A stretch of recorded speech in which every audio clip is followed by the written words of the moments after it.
नमस्कार साथियों। आज की इस वीडियो में हिंदी व्याकरण के 50 नए एमसीक्यू को देखेंगे। ये जो प्रश्न है आपके आने वाली एग्जाम्स के लिए बहुत महत्वपूर्ण है। इस प्रश्न को शुरू से लास्ट तक देखिए और कमेंट में बताइएगा आपने कितने प्रश्न को सही किया है। इस प्रश्न को करने के लिए आपके पास सिर्फ 5 सेकंड का टाइम मिलेगा। हाँ, अगर आप हमारे चैनल पर नए हैं तो हमारे चैनल को सब्सक्राइब करें और बेल आइकन को दबाएं इस तरह के और वीडियो पाने के लिए। चलिए देर न करते हुए वीडियो को स्टार्ट करते हैं। चलिए देखते हैं प्रश्न नंबर पहला। बताइए, हिंदी वर्णमाला में कुल कितने स्पर्श व्यंजन हैं? कुल कितने स्पर्श व्यंजन हैं? 25, 20, 28 या 30? बताइए, हिंदी वर्णमाला में टोटल 52 वर्ड होते हैं, उनमें से स्पर्श व्यंजन कितने हैं? बताइए। Option number A is right answer, 25 स्पर्श व्यंजन होते हैं। चलिए अगला प्रश्न बताइए। अगला प्रश्न, त्र वर्ण किसके योग से बना है? ये जो त्र है किसके योग से बना है? ज, ज अ, त र अ, स र अ या क्र श अ? कौन सा होगा? त्र जो वर्ड है किसके योग से बना है? इसका option number B is right answer, त र अ मिलकर क्या बनेगा? त्र। चलिए अगला प्रश्न बताइए। अगला प्रश्न, इनमें से किस शब्द में वर्ण संबंधी अशुद्धि है? यानी इसमें कौन सा जो शब्द है वो अशुद्ध लिखा है? अनाधिकार, अस्थान, अमरुद या अनुकूल? बताइए क्या होगा? इसका option number D is right answer, अनुकूल। कूल में बड़ा मात्रा रहेगा, क में बड़ा मात्रा, बड़ा का मात्रा रहेगा। चलिए अगला प्रश्न बताइए। प्रश्न नंबर अगला, ह का उच्चारण स्थान क्या है? ये जो ह वर्ण है इसका उच्चारण स्थान क्या है? तालु, मूर्धा, कंठ या दंत? बताइए क्या होगा? ह का उच्चारण स्थान क्या होगा? ऑप्शन नंबर इसका सी इज राइट आंसर, कंठ। ह का उच्चारण कंठ के द्वारा किया जाता है। चलिए अगला प्रश्न बताइए, व का उच्चारण स्थान क्या है? व, य र ल व जो बोलते हैं उसका उच्चारण स्थान क्या है? दंत, ओष्ठ, कंठ या दंतोष्ठ? क्या होगा? इसका option number D is right answer, दंत और ओष्ठ। दांत और ओठ दोनों को मिला के व का उच्चारण होता है। Option number D is right answer. चलिए बढ़ते हैं अगला प्रश्न बताइए, मृतिका का तद्भव रूप क्या होगा? जो मृतिका है इसका तद्भव रूप क्या होगा? भूमि, मुख, मिट्टी या मौत? बताइए मृतिका का तद्भव क्या होगा?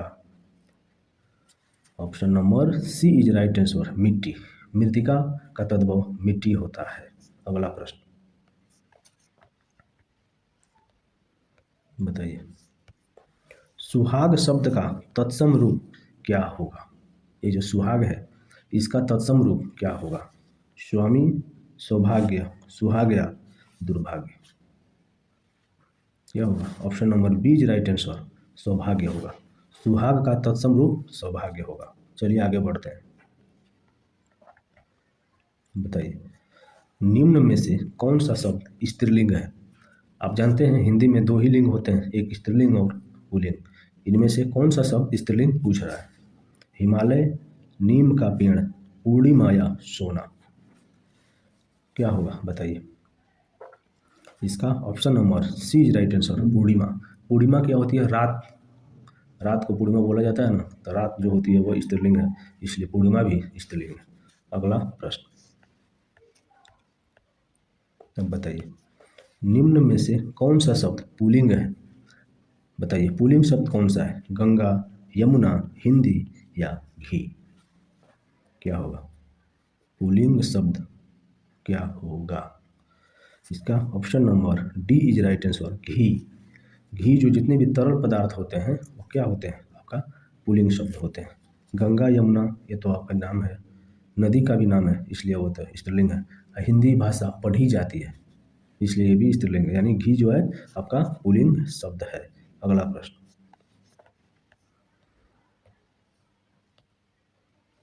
बताइए, वाह तुमने बहुत अच्छा किया, इस वाक्य में वाह क्या है? बताइए, भाववाचक संज्ञा, पुरुषवाचक संज्ञा, विस्मयादि बोधक अव्यय या संख्यावाची विशेषण। बताइए, वाह जो शब्द है क्या है? Option number C is right answer, विस्मयादि बोधक अव्यय है। ये जो चिन्ह ऐसे होता है, ये विस्मयादि बोधक शब्द का चिन्ह होता है। अगला प्रश्न बताइए, उसने पत्र लिखवाया, वाक्य में लिखवाया कौन सी क्रिया है? बताइए, कौन सी क्रिया है? लिखवाया में कौन सी क्रिया है? सहायक क्रिया, पूर्वकालिक क्रिया, प्रेरणार्थक क्रिया या संयुक्त क्रिया? क्या होगा? लिखवाया। इसमें आपका option number C is right answer, प्रेरणार्थक क्रिया, क्योंकि इसमें किसी दूसरे के द्वारा काम को कराया जाता है। वो क्या होता है? आपका प्रेरणार्थक क्रिया होती है। चलिए अगला प्रश्न बताइए। प्रश्न थोड़ा सा बड़ा है, जूम आउट कर देता हूं मैं। अब बताइए, जो व्यक्ति सज्जन होते हैं वे सदा सच बोलते हैं, इस वाक्य का सरल वाक्य में रूपांतरण क्या होगा? जो व्यक्ति सज्जन होते हैं वे सदा सच बोलते हैं, इस वाक्य का सरल वाक्य में रूपांतरण क्या होगा? सच बोलने वाले और सज्जन व्यक्ति दोनों एक ही हैं। जो सज्जन होगा वह सच बोलेगा। सज्जन व्यक्ति अलग होते हैं और सच बोलने वाले अलग होते हैं।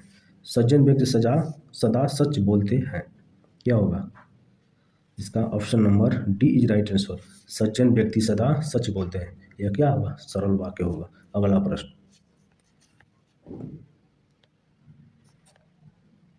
बताइए। अगला प्रश्न बताइए। चलिए इस प्रश्न का जवाब दीजिए। श्यामा बहुत खुश थी क्योंकि उसे पुरस्कार मिला था, यह किस प्रकार का वाक्य है? श्यामा बहुत खुश थी क्योंकि उसे पुरस्कार मिला था, यह किस प्रकार का वाक्य है? सरल वाक्य, संयुक्त वाक्य, मिश्रित वाक्य या विधानवाचक वाक्य?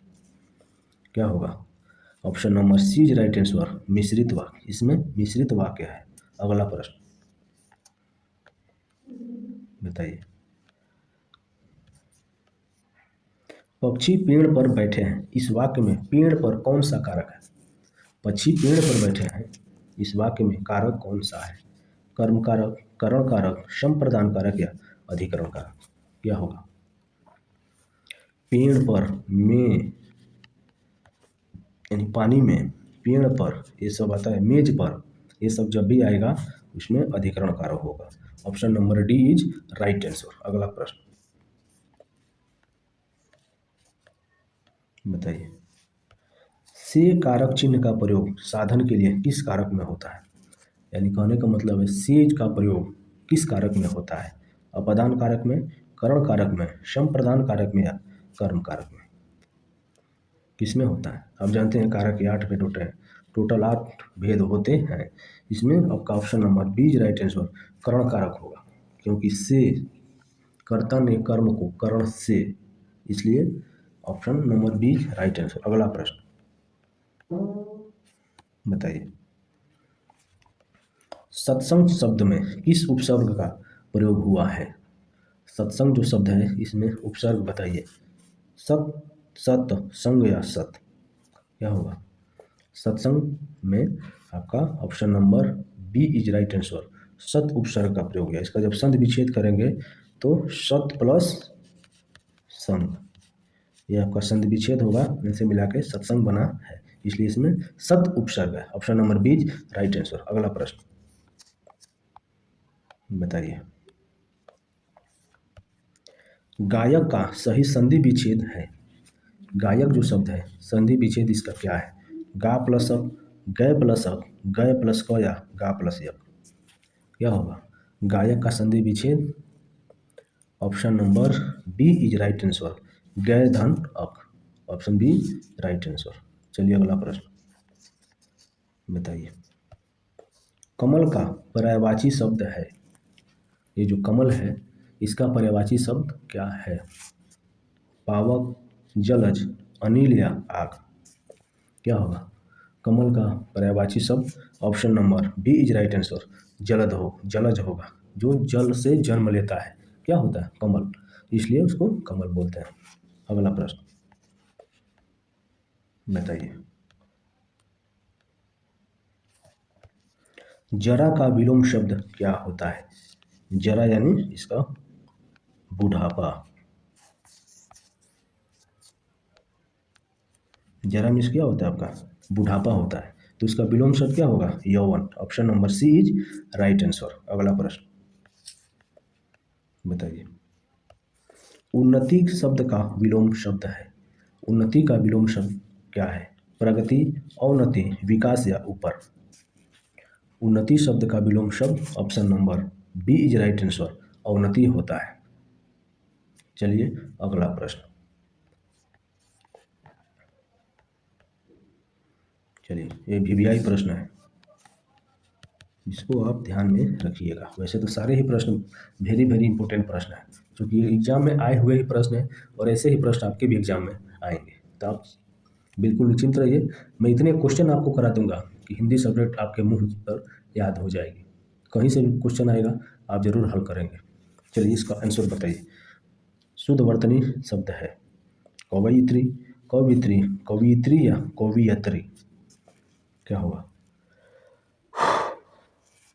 Option number B is right answer, कवयित्री। य में देखिए, य में छोटी ई की मात्रा, त्र में बड़ी ई की मात्रा। मात्रा केवल ध्यान रखिए, बाकी शब्द तो अक्षर तो एक ही है, इसलिए मात्रा पे ध्यान दीजिए। य में छोटी ई की मात्रा, त्र में बड़ी ई की मात्रा रहती है, तब कवयित्री होती है। Option number B is right answer. अगला प्रश्न बताइए। अनुराग का विलोम शब्द है। अनुराग का विलोम शब्द क्या है? विराग, सुराग, राग या वैराग्य। अनुराग का विलोम शब्द क्या होगा? Option number A is right answer, अनुराग का विलोम विराग होगा। चलिए अगले बताइए। जो पढ़ा न गया हो के लिए एक शब्द है, यानी जो पढ़ा ही न गया हो के लिए एक शब्द क्या होगा? अपठित, अक्ष, जटिल या आस्तिक। जो पढ़ा ही न गया हो के लिए एक शब्द option number A is right answer, अपठित होगा। चलिए अगला प्रश्न बताइए। चमक शब्द में कौन सा लिंग है? यानी ये जो चमक है शब्द, इसमें लिंग पूछ रहा है। पुल्लिंग है, स्त्रीलिंग है, उभय लिंग है या कोई नहीं। क्या होगा? चमक शब्द में आपका option number B is right answer, स्त्रीलिंग होगा। चमक, कोई चीज़ चमक रहा है, जब रात होती है तभी तो चमकता है, तो रात तो स्त्रीलिंग है, वैसे चमकना भी उससे रिलेटेड आपका स्त्रीलिंग हो जाएगा। Option number B right answer. अगला प्रश्न बताइए।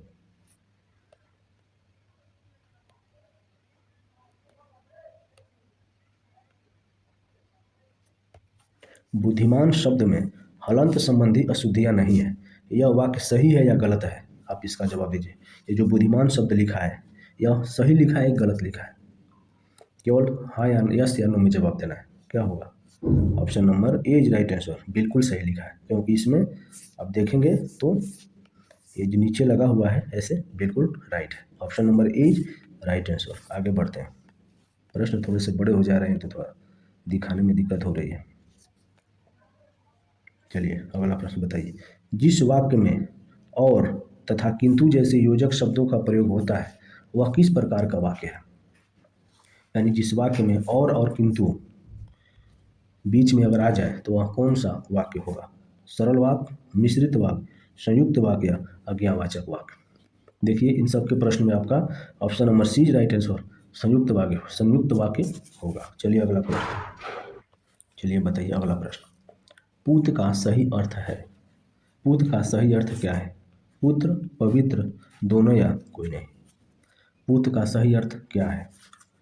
आपका option number A is right answer, पूत का सही अर्थ पुत्र होता है, या पर्यायवाची भी बोल सकते हैं। पूत का पर्यायवाची पुत्र होगा। Option number A is right answer. अगला प्रश्न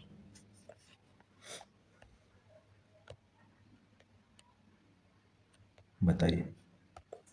कृति और कृति शब्द युग्म का सही अर्थ क्या है? देखिए कृति और कृति थोड़ा सा डिफरेंस है, तो में केवल एक बड़ी मात्रा है और एक छोटी मात्रा, बस इसी का अंतर है, और इससे अर्थ बदल जाते हैं। इस टाइप के प्रश्न हिंदी में अक्सर पूछे जाते हैं और ये अभी ट्रेंड में चल रहा है, इसलिए वीवीआई प्रश्न है। ऐसे ही प्रश्न आपके एग्जाम में चेंज करके पूछे जा रहे हैं, इसको याद रखिए। देखिए कृति और कृति का सही अर्थ है रचना और रचनाकार, कार्य और किया हुआ, बनाना और बिगड़ा हुआ, खरीदा हुआ या बेचा हुआ। क्या होगा? ऑप्शन नंबर इसका ए इज राइट आंसर। कृति का रचना से होता है और कृति बड़ी जो होगा उसका रचनाकार से होता है। Option number A is right answer. अगला प्रश्न बताइए, वीणा पाणी में कौन सा समास है? वीणा पाणी में कौन सा समास है? तत्पुरुष है, कर्मधारय है, बहुव्रीहि है या द्विगु है? बताइए कौन होगा? वीणा को धारण करने वाली कौन? सरस्वती माँ। ये आपका option number C is right answer. बहुव्रीहि समास होगा, इसमें बहुव्रीहि समास में होगा, क्योंकि शब्द जो है किसी तीसरे अर्थ को ग्रहण करता है। जब तीसरा अर्थ ग्रहण होता है तो उसमें आपका बहुव्रीहि समास होता है। अगला प्रश्न बताइए, त्रिवेणी शब्द में कौन सा समास है? त्रिवेणी शब्द में कौन सा समास है? तत्पुरुष है, कर्मधारय है, बहुव्रीहि है, द्विगु है? क्या होगा? त्रिवेणी शब्द में आपका option number D is right answer. द्विगु समास है, क्योंकि तीन वेणी मतलब नदी, तीन नदियों का संगम त्रिवेणी, आपका द्विगु समास हो जाएगा। Option number D is right answer. अगला प्रश्न,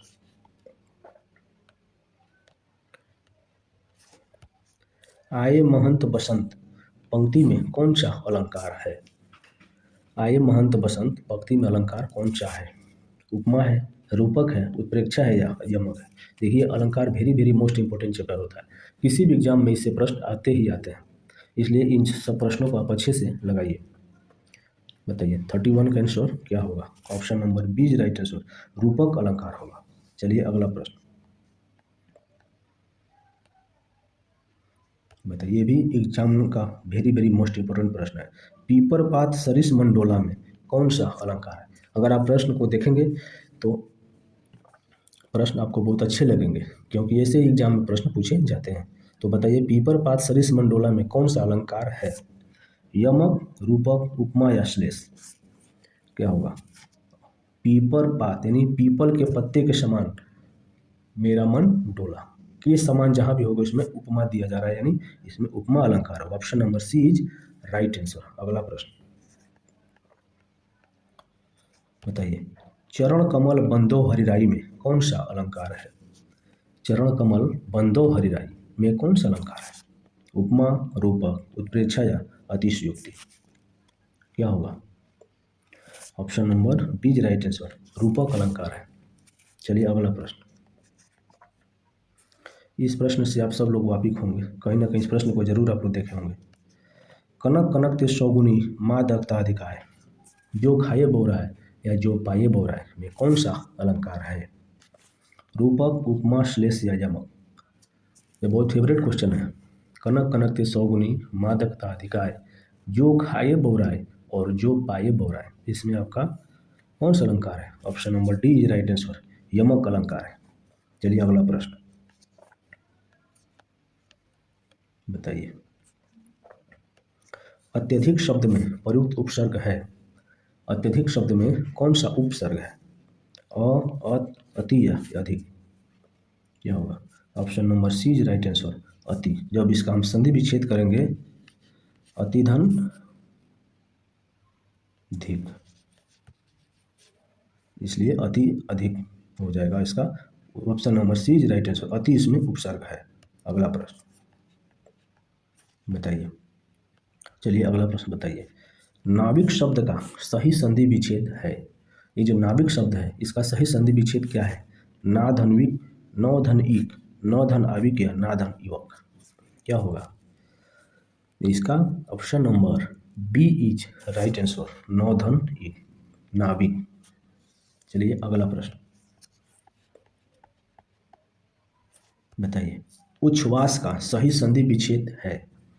उच्छ्वास का सही संधि विच्छेद क्या है? उत धन श्वास, उच्च धन श्वास, उच्च धन श्वास या उत प्लस श्वास? क्या होगा?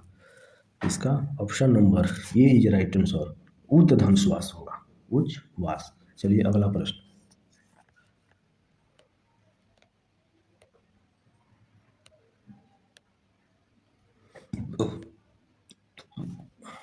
बताइए, हिंदी भाषा में वे कौन सी ध्वनियाँ हैं जो स्वतंत्र रूप से बोली या लिखी जाती है?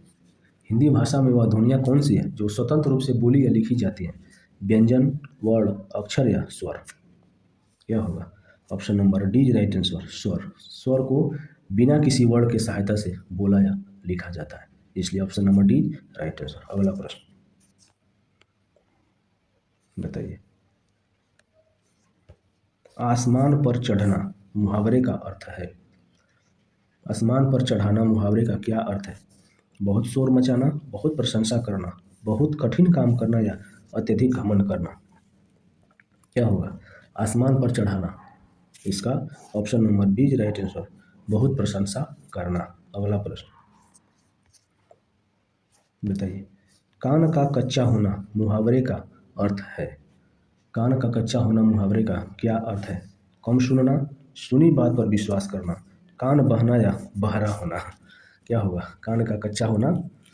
Option number B right answer, सुनी बात पर विश्वास करना। यानी किसी के द्वारा कानाफूनी जो बात होती है ना, वो अक्सर आदमी को बिगाड़ने का काम करती है। इसलिए काना सुनी वाला बात आप मत सुनिएगा।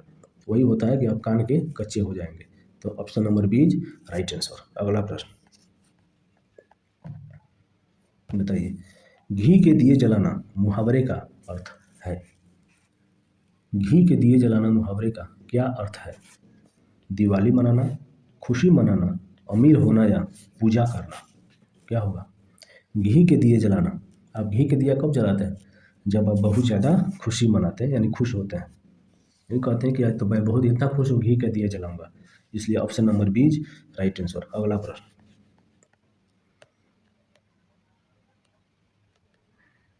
बताइए। आम के आम गुठलियों के दाम लोकोक्ति का सही अर्थ है। आम के आम गुठलियों के दाम लोकोक्ति का सही अर्थ क्या है? मनमानी करना, दोहरा लाभ, बहुत चालाक व्यापारी बनना, नुकसान ही नुकसान होना। आम के आम गुठलियों के दाम, यानी option number B right answer, दोहरा लाभ। आम से तो लाभ हो ही रहा है, साथ साथ उसके जो बीज होते हैं जिसको गुठली बोलते हैं, उससे भी आपको लाभ हो रहा है। यानी आपके दो लाभ हो रहे हैं। इसका क्या मतलब होगा कि इसमें दोहरा लाभ है। Option number B right answer. अगला प्रश्न बताइए। धोबी का कुत्ता ना घर का ना घाट का। ये भी आप बहुत सारे लोगों को मुंह से आप सुने होंगे कि तुम धोबी के कुत्ते हो, ना घर के हो ना घाट के हो। ऐसा अक्सर बोल देते हैं लोग। तो उसका अर्थ आप जान लीजिए। क्या होगा? कहीं ठौर ठिकाना ना होना, अंधे व्यक्ति की छड़ी, बहुत कमजोर व्यक्ति या लकड़ी का खिलौना। क्या होगा? धोबी का कुत्ता ना घर का ना घाट का। इसका मुहावरे का सही अर्थ ऑप्शन नंबर ए, कहीं ठौर ठिकाना ना होना। चलिए ऑप्शन नंबर ए राइट आंसर। अगला प्रश्न बताइए, इसका आंसर बताइए। जंगल में मंगल का सही अर्थ है। जंगल में मंगल का सही अर्थ है। जंगल में शादी, जंगल में उत्सव, सुनसान जगह में भी चहल पहल होना या असंभव कार्य होना। जंगल में मंगल का सही अर्थ है option number C right answer, सुनसान जगह में भी चहल पहल होना। Option number C right answer. अगला प्रश्न बताइए। हिंदी व्याकरण में वाच्य के कितने भेद होते हैं? हिंदी व्याकरण में वाच्य के कितने भेद होते हैं? बताइए क्या होगा? हिंदी व्याकरण में वाच्य के कितने भेद होते हैं? 2 होते हैं, 3 होते हैं, 5 होते हैं या 6 होते हैं? वाच्य कितने होते हैं हिंदी व्याकरण में? आपका option number B right answer. 3 वाच्य होते हैं। कौन कौन? कर्तावाच्य, कर्मवाच्य और भाववाच्य। Option number B right answer. अगला प्रश्न बताइए। मुझसे बैठा नहीं जाता, यह किस वाच्य का उदाहरण है? कर्तावाच्य, कर्मवाच्य, भाववाच्य या कोई नहीं। मुझसे बैठा नहीं जाता, मुझसे चला नहीं जाता, मुझसे उठा नहीं जाता, मुझसे खाया नहीं जाता। ऐसे प्रश्न जब भी आते हैं एग्जाम में, तो आप हमेशा उसको भाववाच्य मारिएगा। Option number C right answer, भाववाच्य होगा। अगला प्रश्न। पक्षी द्वारा दाने चुगे जा रहे हैं, वाक्य को कर्तावाच्य में बदलिए। पक्षी के द्वारा दाना को चुगा जा रहा है, वाक्य को कर्तवाच्य में बदलना है। पक्षी दाना चुग रहे हैं, पक्षी दाना चुगता है, पक्षी से दाना चुगा जाता है, या दोनों पक्षी द्वारा दाना चुगे जा रहे हैं। क्या होगा? Option number A is right answer, पक्षी द्वारा दाना चुग रहे हैं, पक्षी दाना चुग रहे हैं। Option number A is right answer. अगला प्रश्न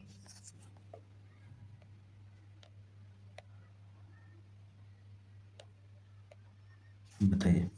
हर्षिता बहुत विनम्र है और सर्वत्र सम्मान प्राप्त करती है, यह किस प्रकार का वाच्य है? हर्षिता नाम की जो लड़की है बहुत विनम्र है और सर्वत्र सम्मान, यानी हर जगह उसको मान सम्मान मिलता है। यह किस प्रकार का वाक्य है? सरल वाक्य है, संयुक्त वाक्य है, मिश्र वाक्य या प्रश्नवाचक वाक्य है? और जो आ गया ना, इसमें आपका संयुक्त वाक्य हो जाएगा। Option number B is right answer. अगला प्रश्न बताइए। स्व उपसर्ग युक्त शब्द चुनिए। स्व किसमें उपसर्ग है? स्वतंत्र में, ऑप्शन और देखिए, स्वागत में, स्वदेश में या सभी में? किसमें है? स्व उपसर्ग युक्त शब्द स्वतंत्र में भी होगा, स्वागत में भी होगा, स्वदेश में भी, यानी ऑल ऑफ द अबव, यानी इनमें से सभी जो है सब में स्व उपसर्ग होगा। अगला प्रश्न चलिए, और ये आज का आखिरी प्रश्न है। 50 प्रश्न को हमने आसानी से समझ लिया और इस प्रश्न का आपको होमवर्क के रूप में मैं दे रहा हूँ। ये आपका होमवर्क है और आप इसको कमेंट में इसका जवाब दीजिएगा, इसका आंसर क्या होगा और आपने कितना स्कोर किया है वो भी बताइएगा कि आपसे कितने प्रश्न सही हुए हैं। बताइए, अनुरोध शब्द में किस उपसर्ग का प्रयोग हुआ है? ऑप्शन ए अनु, अवरोध या अन? इसको आप कमेंट में जवाब दीजिएगा।